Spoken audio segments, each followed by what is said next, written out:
Vamos a pedirle a Jesús que nos ayude, que nos enseñe, que nos dé entendimiento para aprobar lo que sea mejor para nuestra vida como cristianos.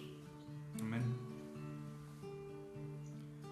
Padre, te agradezco mucho tu amor, tu misericordia y tu buena voluntad, Señor. Ayúdanos, te suplico. Enséñanos a caminar como tú quieres que andemos, Jesús. Gracias, Señor.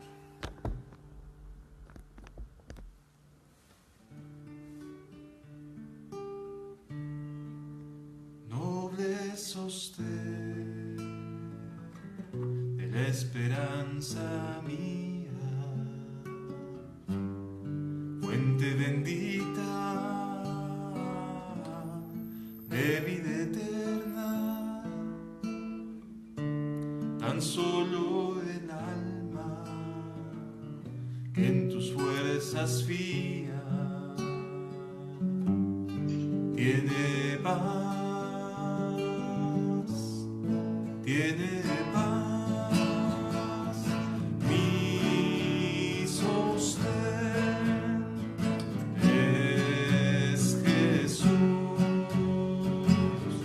Nunca en la lucha desmayar poder, mi sostén es Jesús.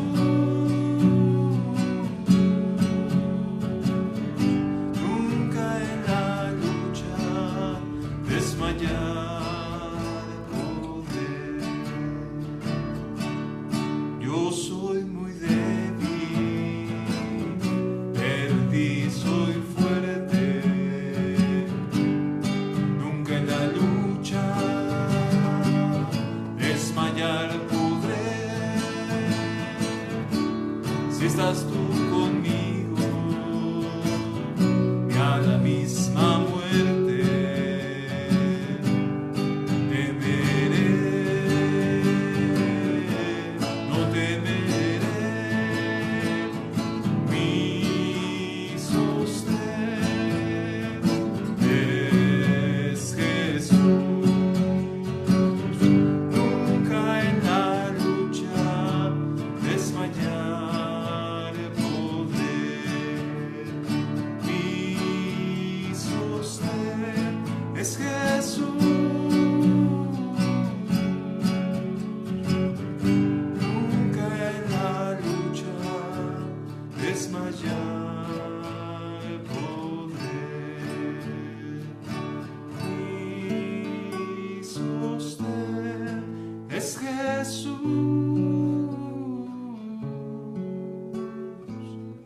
Nunca en la lucha desmayar podré.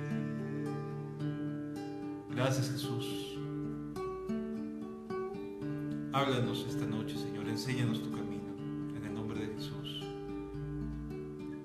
Amén. Amén. Gracias, Padre.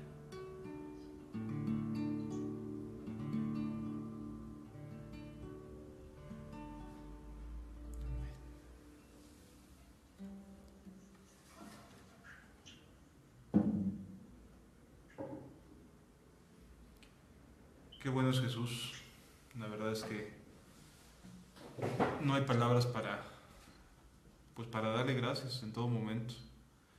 A veces las palabras no nos alcanzan para poder expresar lo que Dios nos ha brindado, el amor y la buena voluntad de Dios.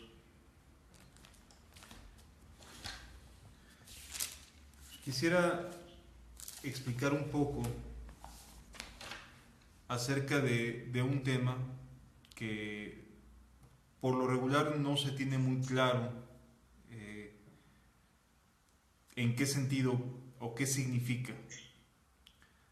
Vamos a abrir juntos en la primera carta que escribe el apóstol Juan, primera de Juan, en el capítulo número 3. Juan, capítulo número 3. Dice así la Escritura en el versículo número 4, Juan 3, versículo número 4.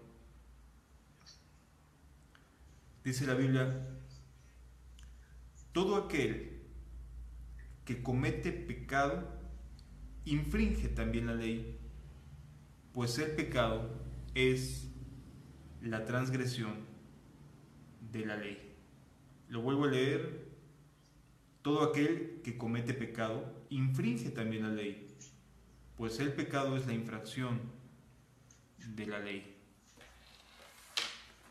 Hoy en día existe mucha confusión acerca de lo que es pecar. La gente va desde un extremo a otro. Las personas piensan que ser tentado significa pecar, es decir, que cuando vienen pensamientos que no que sea nuestra voluntad que estén ahí, sino que de momento se te ocurren cosas que no se te hubieran ocurrido de ninguna otra manera, uno piensa: no, pues ya estoy pecando contra Dios, ya estoy ofendiendo a Dios. Y la realidad es que la Biblia nos especifica de manera muy clara qué es pecado, qué es el pecar. Recordemos que nuestra máxima autoridad como cristianos es la palabra de Dios. Después de la palabra de Dios es nuestra propia conciencia, lo que la conciencia nos permite entender acerca de lo que está bien y de lo que está mal. Pero lo que la Biblia habla sobre lo que es pecado, definitivamente lo es. Así le busquemos, así tratemos de darle un sentido distinto. Lo que es pecado, ¿sí? No hay que tratar de relativizar nada, no hay nada que tratar de justificar. ¿De acuerdo? Entonces, la Biblia nos enseña que el pecado es la transgresión o como dice aquí la Escritura, la infracción de la ley. Es como si nosotros anduviéramos conduciendo por la avenida y nos pasamos una luz roja. Estamos infringiendo una ley de tránsito, ¿sí? Entonces, el pecado es una infracción, es romper algo que está establecido como una ley, ¿de acuerdo? Eso es el pecado. Entonces, partiendo de esta realidad, necesitamos aprender a saber qué es pecado y qué no es pecado en la palabra de Dios. Por ejemplo, recordemos a Jesús siendo tentado en el desierto.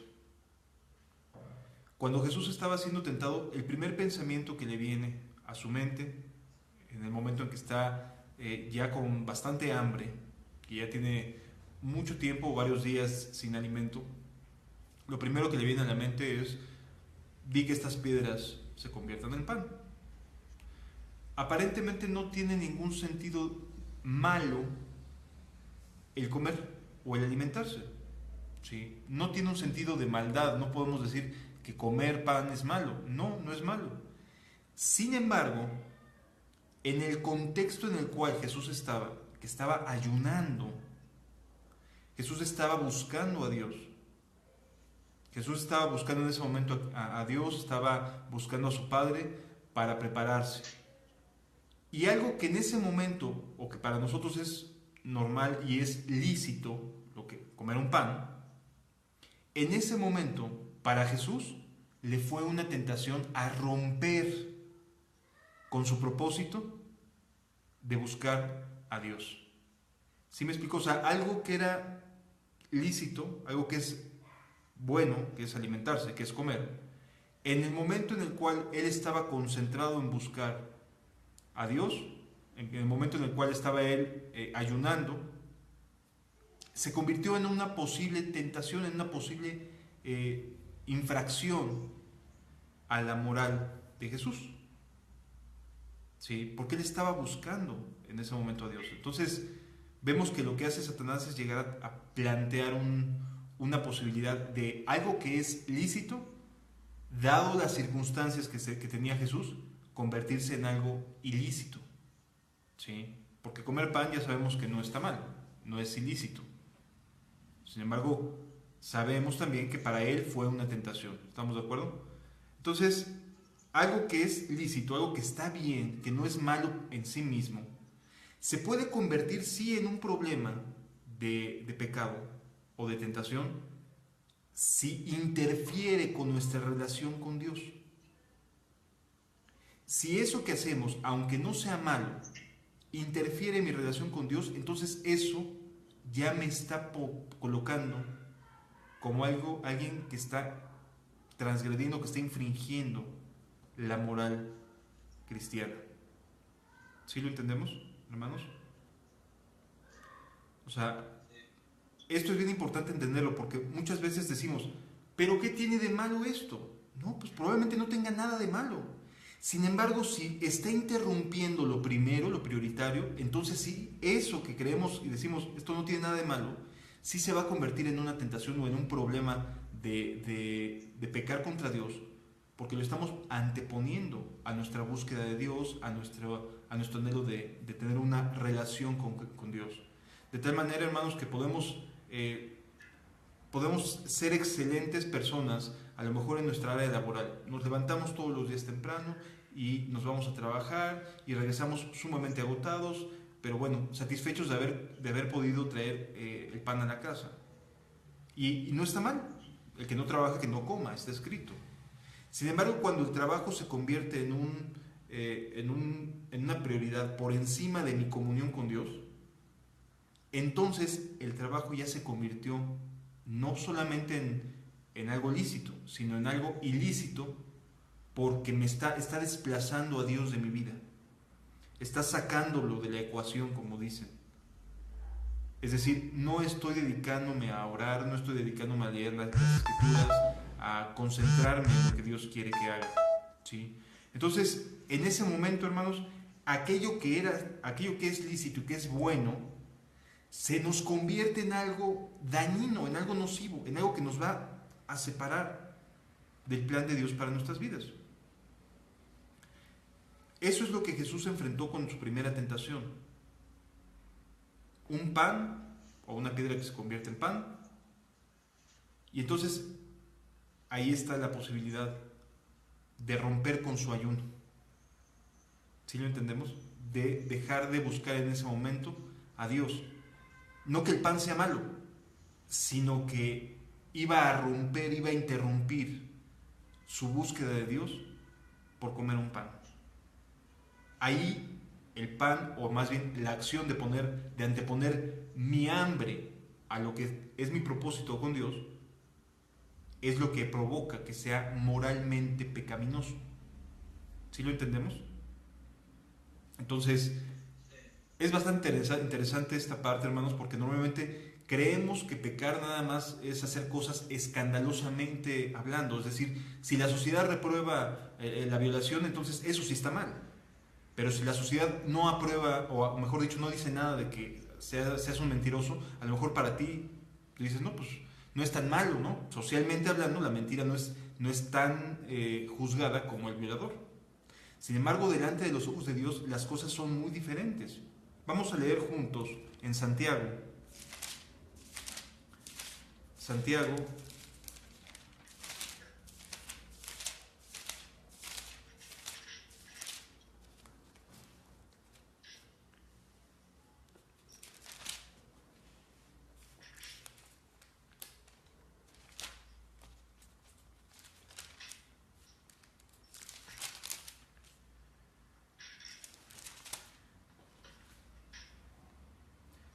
en Santiago capítulo 2,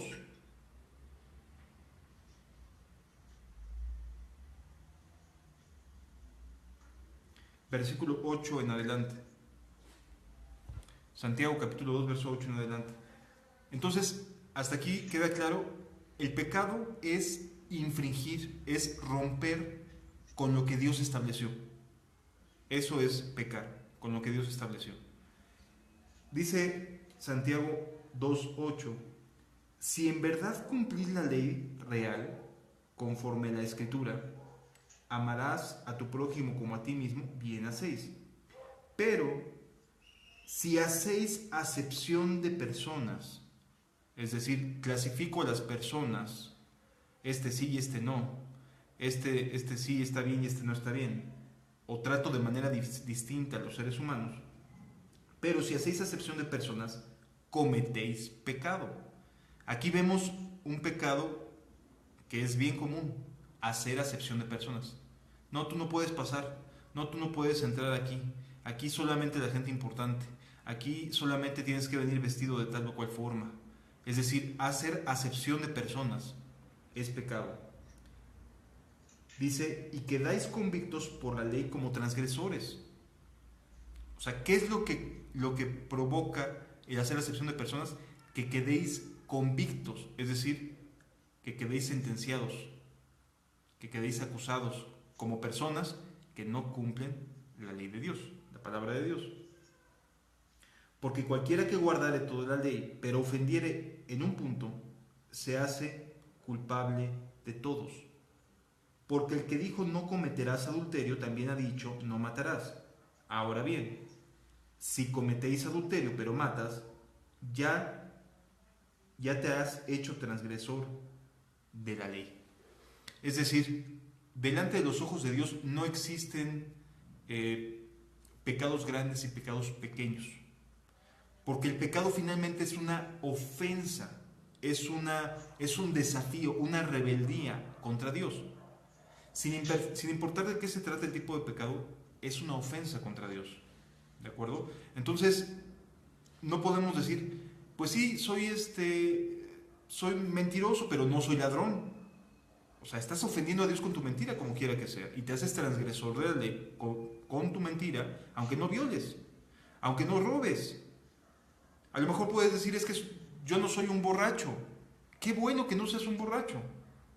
Pero a lo mejor eres una persona libidinosa, que voltea y codicia a las mujeres. Estás ofendiendo al mismo Dios que dijo, no cometerás adulterio. En otras palabras, los seres humanos somos muy hábiles para tratarnos de esconder delante de Dios, tratar de que podamos mimetizarnos dentro de la Biblia inclusive. No, pues es que la Biblia, nadie dice que somos carne, ¿no? O sea, alguien se está mimetizando ahí, delante de los ojos delante de la Biblia. Mimetizar quiere decir que te acomodas, te acoplas, ¿no? Como los camaleones, que de acuerdo a su entorno es que toman la apariencia que les convenga, de acuerdo a su entorno. Entonces, el pecado es la transgresión de la ley, de ofender a Dios. Y lo que la Biblia marca como ley, o que nos enseña cómo debemos de vivir, es lo que debemos de buscar. ¿Vale? Entonces, no hay pecados grandes, no hay pecados pequeños. Todos los pecados son exactamente de la misma naturaleza, porque uno mismo es el que dio la ley. En otras palabras, no importa qué tan grande o qué tan pequeño sea lo que hagamos, estamos ofendiendo al mismo Dios que dijo, este pecado, que a los ojos de la sociedad no es tan grave, no se debe de hacer lo mismo que un pecado que se considera socialmente pequeño. Otro ejemplo quizás que podamos pensar de esto es, no, pues sí, yo soy un ladrón, pero soy muy buen padre de familia. Nunca les ha faltado nada en mi casa, nunca ha faltado pan en mi casa. Y entonces la persona se cree buena persona porque nunca ha faltado pan, pero sí es ladrón. O sea, sí le roba a la gente, o sí hace fraudes. ¿Sí? Entonces, dentro de esta dinámica debemos aprender que la palabra de Dios es la que nos va a filtrar si estamos bien o estamos mal. Siempre. No nuestra propia opinión o nuestra propia experiencia o la experiencia de otras personas. ¿De acuerdo? ¿Qué es lo que Dios dejó establecido, hermanos? ¿Qué es lo que Dios nos dejó claramente establecidos en la palabra de Dios que tenemos que vivir? Vamos a Éxodo capítulo 20, que es la ley moral de Dios. Éxodo capítulo 20. Recordemos que están anuladas leyes tales como la ceremonial, o sea, no necesitamos matar un corderito, degollarlo y esparcir su sangre, no necesitamos eso. Ya no somos parte el pueblo judío, de las leyes civiles judías tampoco aplican a nuestro caso, sino aplican las leyes propias de cada país en el cual estemos. Éxodo capítulo 20, nos narra, sí, la ley moral, a esta sí estamos sujetos, la ley moral no pierde vigencia, la ley moral no se extinguió, por el contrario, Jesús vino a cumplir la ley moral. Dice la Escritura, y habló Dios todas estas palabras diciendo, yo soy Jehová tu Dios, que te saqué de la tierra de Egipto, de casa de servidumbre. O sea, lo primero que vemos aquí es que Dios pone en claro quién es el que nos sacó de Egipto. O sea, quién es el que nos ha llamado. ¿Quién es el que nos está ayudando todos los días? Él, el que nos sacó de la tierra de Egipto. Y lo primero que nos enseña Dios es, no tendrás dioses ajenos delante de mí. A ver, yo me pregunto una cosa, ¿cómo puedes tener a un Dios delante de Dios? Porque la Escritura dice, no tendrás dioses ajenos delante de mí. O sea, no pondrás a otras deidades, a otras cosas como más importantes delante de mí. Cuando uno piensa en las cosas que pueden ser importantes para nosotros como seres humanos, el trabajar, el tener que comer, el tener que vestir, el que nuestra familia esté sana, etc., son prioridades de primer nivel para cualquiera de nosotros como seres humanos. Sin embargo, la Biblia nos enseña que no debemos de poner o de anteponer las cosas que son prioritarias como seres humanos delante de Dios. O sea, no podemos decirle a Dios, Señor, perdóname, no te puedo buscar porque el día de hoy me tengo que ir a trabajar. Señor, hoy no te puedo buscar porque el día de hoy estoy muy cansado, discúlpame, Señor. Señor, es que no puedo el día de hoy buscar tu rostro y estar delante de tu presencia porque ya no me dio tiempo, Señor. No pondrás dioses ajenos delante de mí. O sea, no le podemos poner a Dios excusas más importantes que estar delante de su presencia. Entonces, cualquier cosa, por lícita que parezca o que sea, jamás puede estar delante en nuestra vida, delante de Dios. Dios tiene que ser, o es, en el caso del cristiano, el todo y para todo. ¿De acuerdo? No podemos argumentar. Dios no nos va a justificar diciendo, pues sí, pobrecito de ti, entiendo que trabajaste 12 horas y por eso no dormiste. Pues sí, pero puedes trabajar quizás menos. Quizás a lo mejor abstenerte de horas extras cuando ves que ya estás complicando tu dinámica, tu vida con Jesús. ¿Sí? Entonces, no pondrás dioses delante de mí significa no pongas nada más importante que a Dios.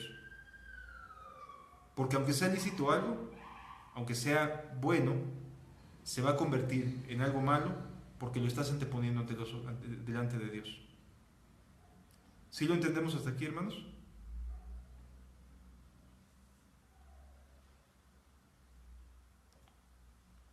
¿Sí me escucharon?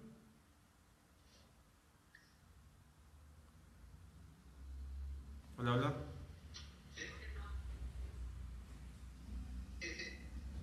Ok. Ok, gracias. Gracias. Entonces, esto es bien importante poder entenderlo, hermanos. No podemos poner nada delante de Dios. Nada. Oye, es que a lo mejor hasta mi propio servicio lo puedo anteponer delante de Dios. O sea, yo puedo estar aquí sentado compartiendo con ustedes ahí en Nogales, compartiendo con los hermanos que nos ven por Facebook, pero si no estoy delante de la presencia de Dios, si no pongo a Dios por encima de todo, esto que estamos haciendo, o que yo estoy haciendo, estaría siendo un Dios delante de mi Señor. ¿Por qué? Porque no puedo anteponer nada, aunque parezca bueno, delante de los ojos de Dios. Entonces, ese es el primer texto. El segundo dice, no te harás imagen ni ninguna semejanza de lo que está arriba en el cielo, abajo en la tierra, ni en las aguas de debajo de la tierra. No te inclinarás a ellas, ni las honrarás, porque yo soy Jehová tu Dios, fuerte, celoso, que visito la maldad de los hombres sobre los hijos, de los padres, sobre los hijos hasta la tercera y cuarta generación de los que me aborrecen. Es decir, lo que Dios aquí nos está diciendo es que no nos hagamos ninguna semejanza. No podemos comparar a Dios con nada aquí en la tierra, con absolutamente nada. Sí, con absolutamente nada. Y dice el texto, no te harás imagen. No podemos hacernos imágenes, no. Sería ilícito hacernos imágenes. Y luego nos dice de qué. Ni ninguna semejanza de nada de lo que está arriba en el cielo, ni abajo en la tierra, ni en las aguas de debajo de la tierra. ¿Qué es lo que Dios está buscando con esto? Que no desviemos nuestra mirada.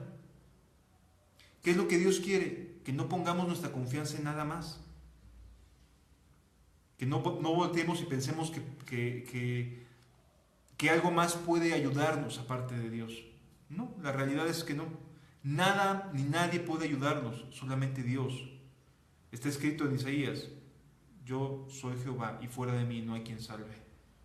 Entonces, hermanos, de verdad, no podemos anteponer nada delante de Dios, no podemos argumentarle nada a Jesús acerca del por qué no estamos con Él, o del por qué razón no estamos delante de los ojos de Dios. ¿Sí? No podemos argumentarle nada.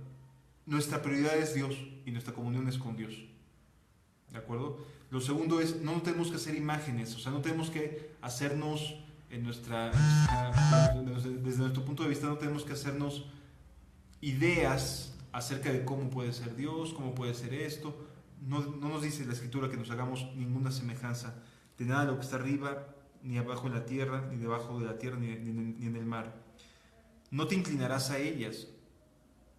Aquí el inclinarse significa básicamente el doblarnos, el sujetarnos, el que nos hagamos de acuerdo a lo que nos está planteando la prioridad.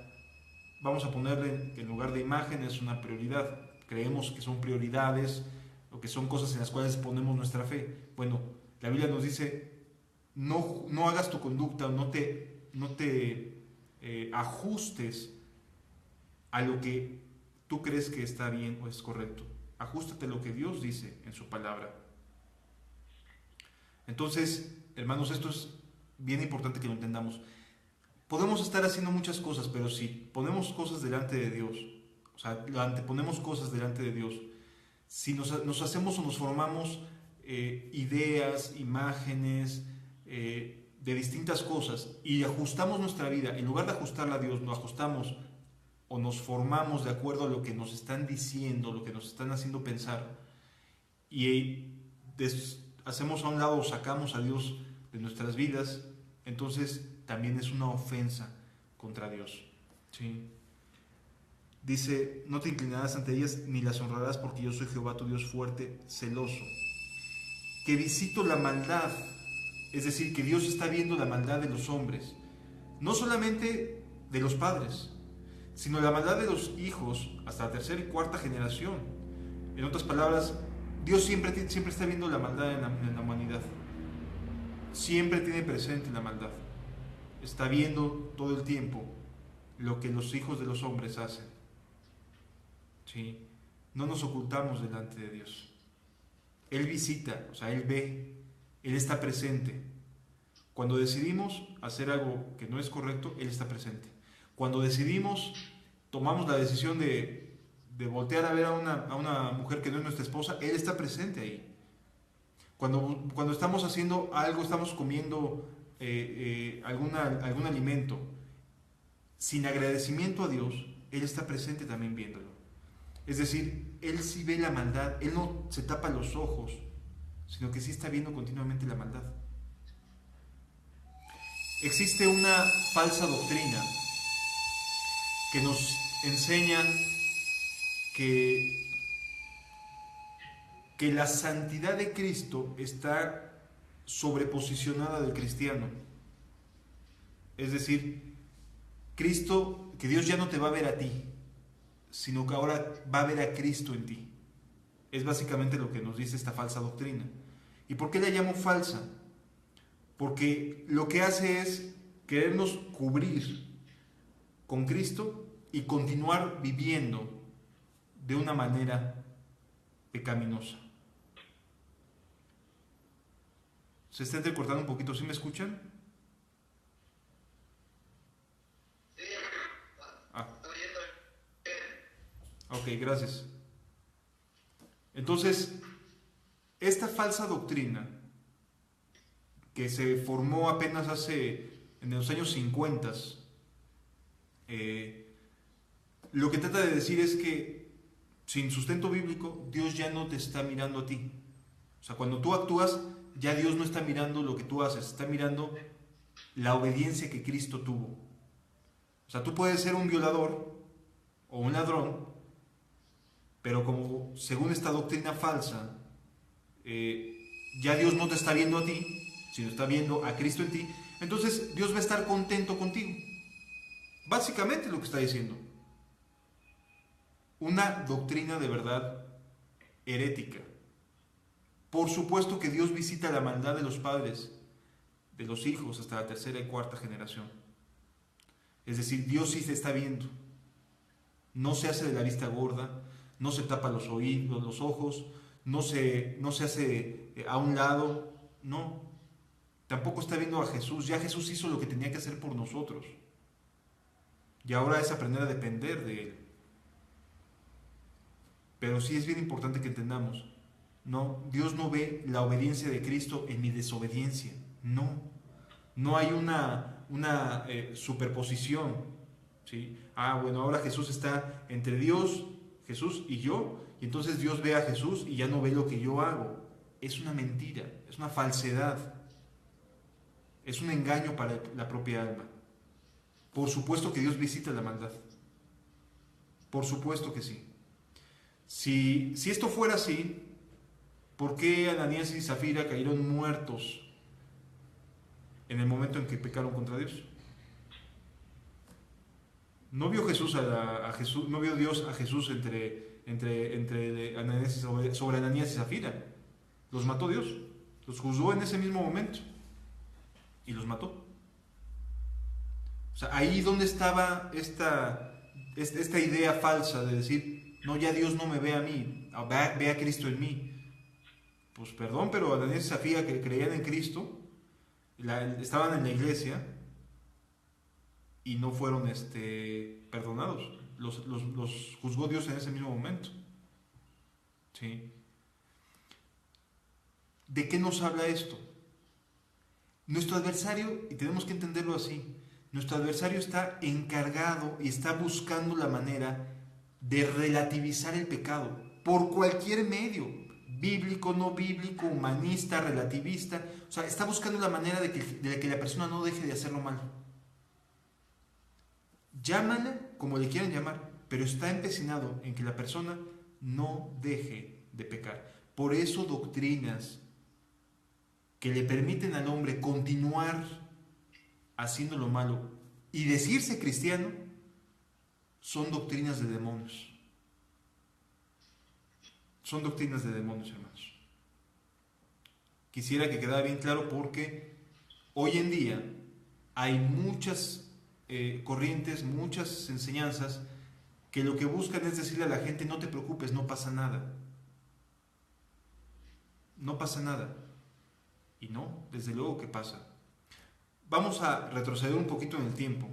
Ahorita regresamos a Éxodo 20 para ver cuál era la continua forma de trabajar de Satanás, para que podamos entender que sí pasa. Génesis capítulo 3. Génesis capítulo 3, versículo 1. Pero la serpiente era astuta más que todos los animales del campo que Jehová Dios había hecho, la cual dijo a la mujer. Aquí para empezar vemos un acercamiento entre la serpiente y la mujer un poco inusual. Es decir, ¿qué estaba haciendo la mujer cerca de la serpiente? ¿Dónde estaba Adán en ese momento? Quizás trabajando, quizás haciendo su chamba, porque a él Dios le encargó labrar y cuidar el huerto del Edén. Pero inicia un diálogo y aquí lo que vale la pena entender es cómo maquina Satanás. Con que Dios ha dicho, lo primero con lo que Satanás ataca o presenta y nos va a presentar como seres humanos es con que Dios ha dicho. O sea, Dios dice que tienes que caminar en santidad. Dime quién camina en santidad, y entonces empieza a argumentarte. Comienza a tratar de hacer pensar que lo que Dios dijo, sed santos porque yo soy santo, pues es algo realmente imposible. Con que Dios ha dicho, o sea que si Dios dice, sed santos en toda vuestra manera de vivir, sed perfectos, dijo Cristo, como vuestro Padre en los cielos es perfecto.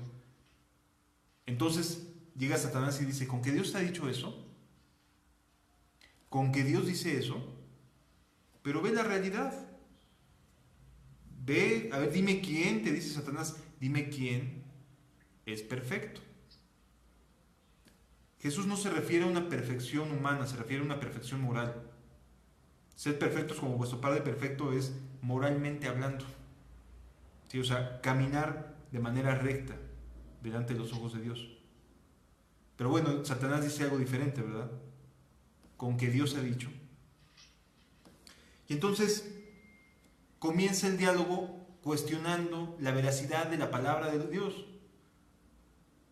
No, mi hermano, no se puede. Estás en un error. Estás equivocado.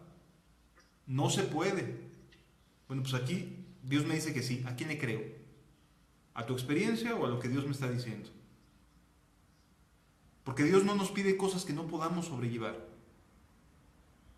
Con que Dios ha dicho, no, es que es un error lo que te están diciendo.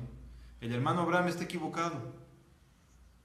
Pues sí, a lo mejor puedo estar equivocado, pero aquí Dios nos está enseñando que Satanás lo primero que hace es cuestionar lo que Dios dijo. Con que Dios ha dicho, amados hermanos, cuando escuchen estas palabras, con que Dios ha dicho, a ver, dime dónde, a ver, dime quién. O sea, tú estás siendo tratado por el Espíritu Santo, Dios te está ayudando y te está haciendo saber que necesitas urgentemente de cambiar tu manera de pensar y de actuar, y llega alguien y te dice, no es así. Yo no coincido con el hermano, yo no comparto esta idea. Pues está bien, no lo compartas conmigo, pero a ver qué le dices a la Escritura, ¿no? ¿Qué tienes que opinar acerca de lo que Dios dijo? Entonces, el primer ataque viene sobre la palabra de Dios, con que Dios ha dicho. Y luego lo siguiente es que presenta una deformación de lo que Dios dijo. Satanás le dice a Eva, con que Dios ha dicho, no comáis de todo árbol del huerto. Caray, ¿en qué momento Dios le dijo a Eva y a Adán que no podían comer de todos los árboles del huerto? Ahí ya vemos que deformó lo que Dios les dijo, lo transgiversó. Con que Dios ha dicho, no comáis de todo árbol del huerto. O sea, Dios es malo porque me está prohibiendo no comer árboles del huerto. Es lo que está diciendo la propuesta de Satanás. Con que Dios ha dicho, y luego viene la deformación de la palabra de Dios. Yo pregunto, ¿había dicho Dios que no comieran de todos los árboles o solamente de uno? Solamente de uno. Al contrario, les dice, de todos los árboles del huerto podéis comer, mas del árbol de la ciencia del bien y del mal, de él no comerás jamás para que no muráis. Es decir, aquí vemos que Satanás está transgiversando las cosas y está haciendo una propuesta que Dios no dijo. Dios no lo habló de esa manera. La mujer respondió a la serpiente, del fruto de los árboles del huerto podemos comer. O sea, Eva sí tenía claro de qué cosas sí podían comer. ¿Estamos de acuerdo? Eva sí tenía ahí en su mente, en su corazón, la claridad de saber de qué cosas sí podían comer y cuál no podían comer. Porque continúa diciéndole, pero del fruto del árbol que está en medio del huerto, dijo Dios, no comeréis de él, ni le tocaréis para que no muráis. Aquí vemos la conciencia que tenía Eva.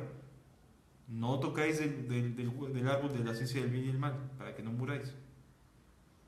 Hermanos, es sorprendente que nosotros como seres humanos transgiversemos las palabras de Dios a nuestra conveniencia. Desde luego, es mucho más fácil decir, salvo siempre salvo, a decir, guarda tu salvación con temor y temblor. Es mucho más sencillo decir, no pasa nada. Sí, es mucho más sencillo. La Escritura nos enseña que el que persevera hasta el fin, éste será salvo. ¿Quién va a ser salvo? El que persevera hasta el fin. Y entonces, ¿me salvó Dios o no me salvó Dios? Sí, te justificó, te limpia de pecado, te coloca en la posición adecuada para poder obedecerlo. Pero no hemos llegado al cielo todavía. Todavía no estamos allá. Sí.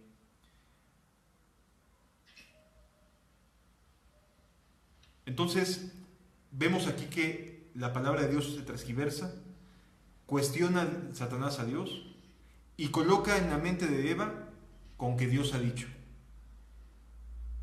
Y entonces cuando ya está el diálogo, cuando ya estás reflexionando y pensando, pues es que Dios dijo esto, literalmente el diálogo le dice, entonces la serpiente dijo a la mujer, no moriréis. O sea, Satanás sabía que Eva se lo iba a creer, que no iba a morir. Ya en este punto de la plática, ya tenía captada la atención de Eva, ya había logrado transgiversarle lo que Dios había dicho, ya había podido cuestionar a Dios en su mente, y ya podía decirle, no te va a pasar lo que Dios dijo que iba a pasar, no moriréis. Fíjense cómo va avanzando nuestro adversario, cómo va avanzando en nuestra mente. Con que Dios ha dicho, no, lo que Dios dijo es esto, y entonces empieza a tratarte de manipular, de transgiversar las cosas, para terminar diciéndote, no moriréis, no pasa nada. No, hermano, es que me siento muy mal porque ya pequé contra Dios. No pasa nada, no moriréis. No, es que dice la palabra de Dios que debemos de ser cuidadosos con nuestra salvación. Dice la Escritura, de la gracia habéis caído los que por la ley os justificáis. No pasa nada, no es cierto, es una exageración, no son así las cosas. En otras palabras, no moriréis es el arma de toda la vida de Satanás. No te va a pasar lo que Dios dice que va a pasar. Toda doctrina, toda enseñanza, toda buena intención, filtrémosla. ¿Nos aparta del pecado o nos mantiene en el pecado? Porque la Escritura me enseña que la paga del pecado es muerte. No nos dice de quiénes sí, de quiénes no. La paga del pecado, cualquier pecado es muerte. Santiago ya lo vimos, que nos hacemos transgresores de la ley por un mandamiento que infringamos. La paga del pecado es la muerte. Nada más que sí, definitivamente es más cómodo creer que no va a pasar nada. O sea, comprarle la idea a Satanás, no moriréis. No, mi hermano, ¿cómo crees? ¿Cómo crees? O sea, si ya eres cristiano, vas a seguir siendo cristiano. No moriréis. No moriréis. Es el típico mensaje satánico de siempre. No pasa nada. Puedes voltear a ver a la mujer de tu prójimo. Dios sabe que somos carne. No pasa nada. No moriréis. En otras palabras, Satanás ya se infiltró y nos plantea una propuesta de no moriréis ante el pecado. Porque finalmente lo que Eva estaba haciendo era a punto de desobedecer. ¿Sí lo entendemos? Entonces, ¿qué es lo que te propone Satanás? Que no te va a pasar nada, que le creas, que podamos creerle. Con que Dios ha dicho, y entonces transgiversa las cosas. Hermanos, el peor enemigo, lo que nos va a separar de Dios siempre va a ser el pecado. Siempre. no podemos verlo como parte normal de nuestras vidas. No moriréis es típico de Satanás.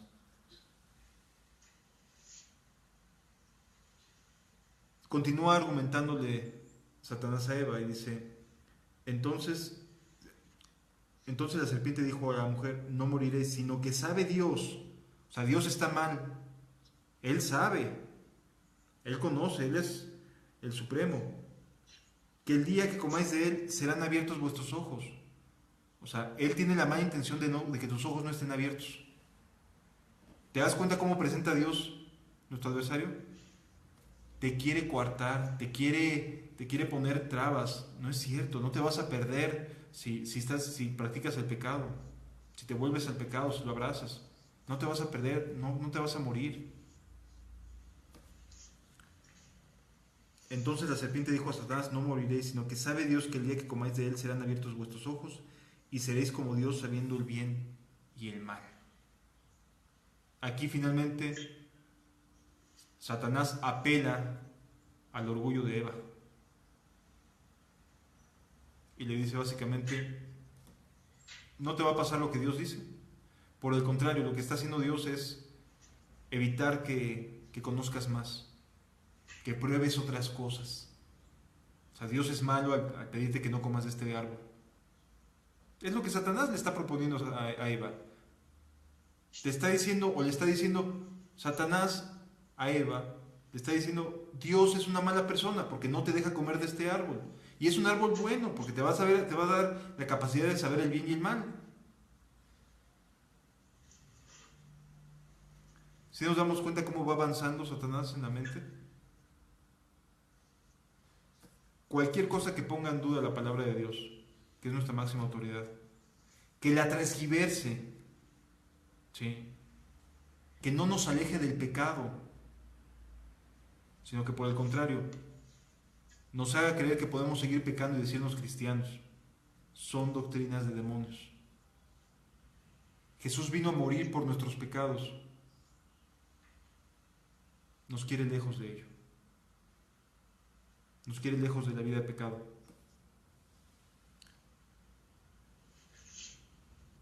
Versículo 6.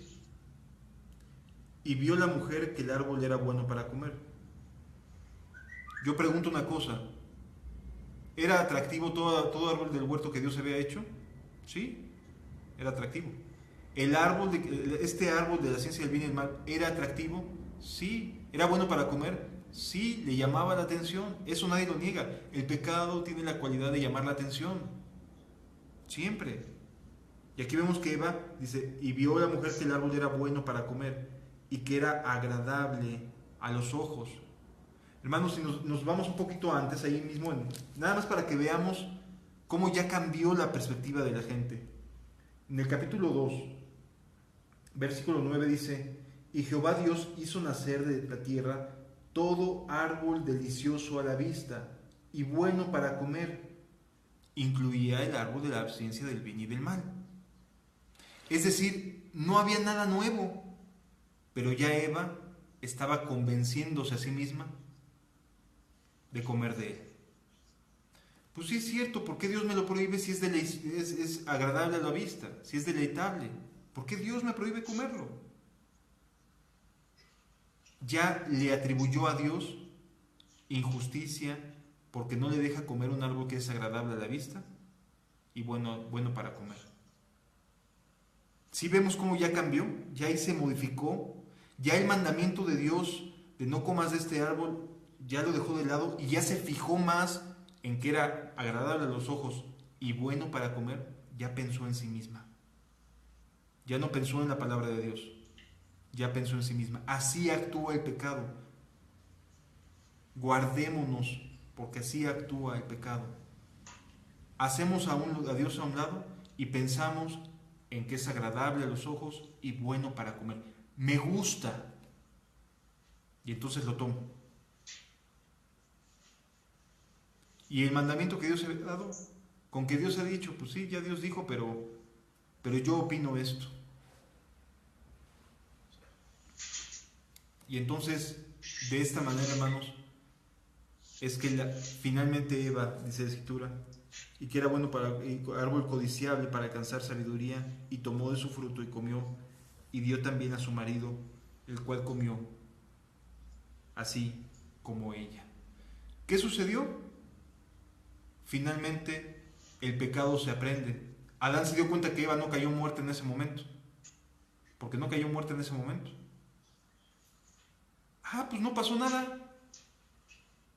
Oye, fulanito de tal está haciendo esto y esta tranza. Está robando, está haciendo eso. Y no le pasa nada. Es que fulanito de tal está de adúltero y no le pasa nada. Ahí sigue.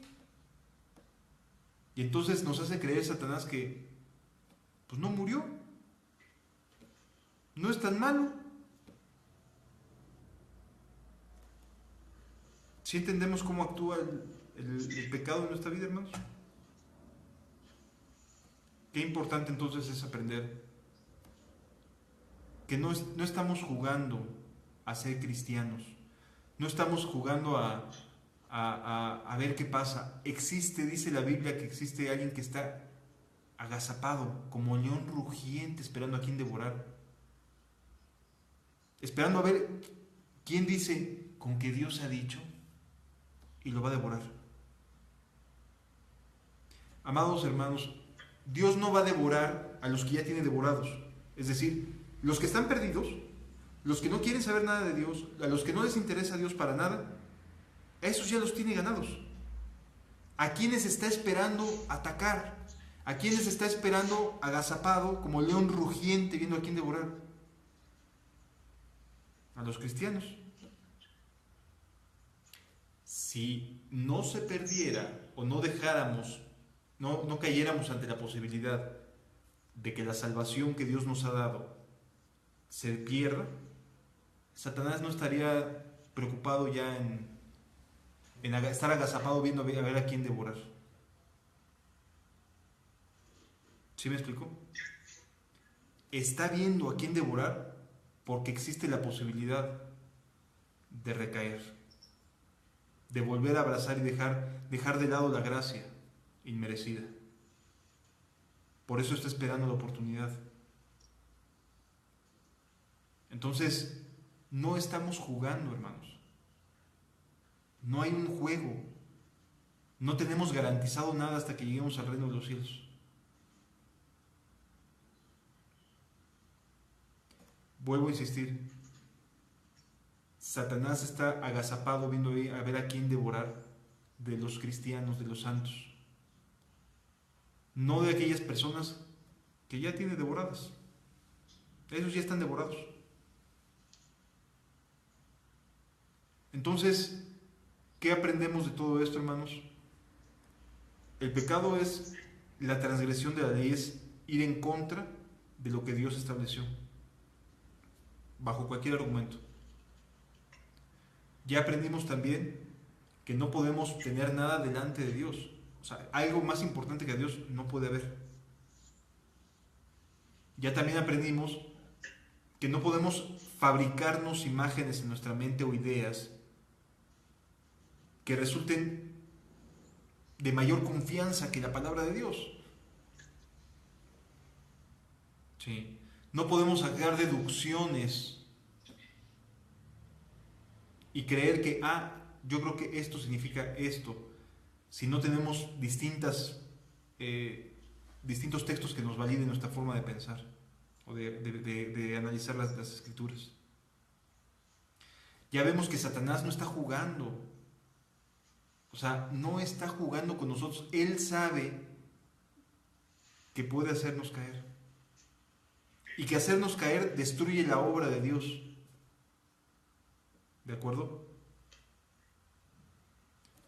El pecado es tu peor enemigo, hermano. ¿Y sabes qué es lo peor? Que tendemos como seres humanos a ser fácilmente seducidos a hacer lo malo. Es más fácil hacer lo malo que hacer lo bueno. Entonces tenemos que tener cuidado con nosotros mismos. Mantenernos delante de Dios en comunión con nuestro Dios. ¿De acuerdo? Vamos a pedirle a Jesús que nos ayude y reflexionemos en esto, hermanos. Satanás dice con que Dios ha dicho. ¿Tú qué opinas?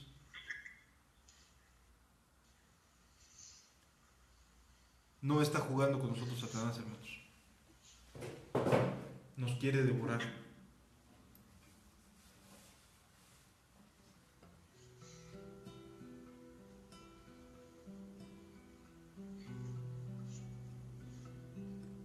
Padre, tú eres bueno y nosotros no lo somos, Señor.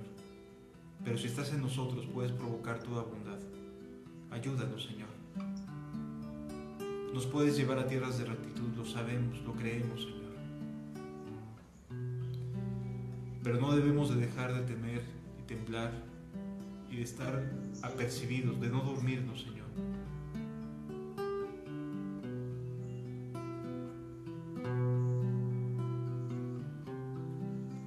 Pueblo mío, escucha hoy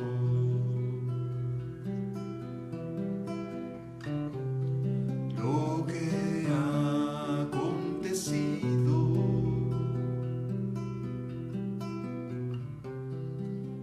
Duerme hoy la hija de Sión.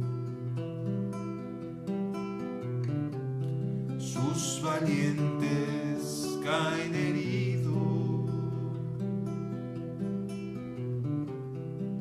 Pueblo mío, escucha hoy lo que ha acontecido. Duerme hoy la hija de Sión. Sus valientes caen heridos.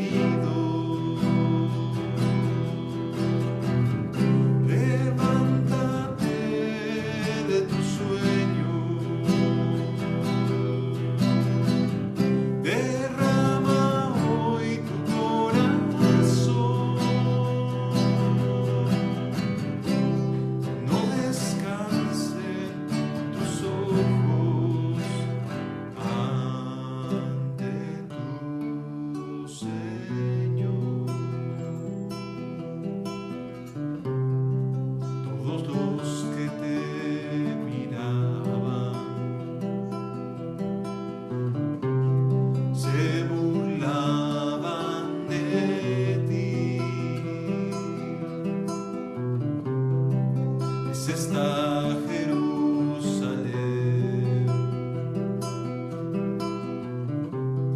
la hermosura de la tierra. Levántate de tu sueño, derrama hoy tu corazón.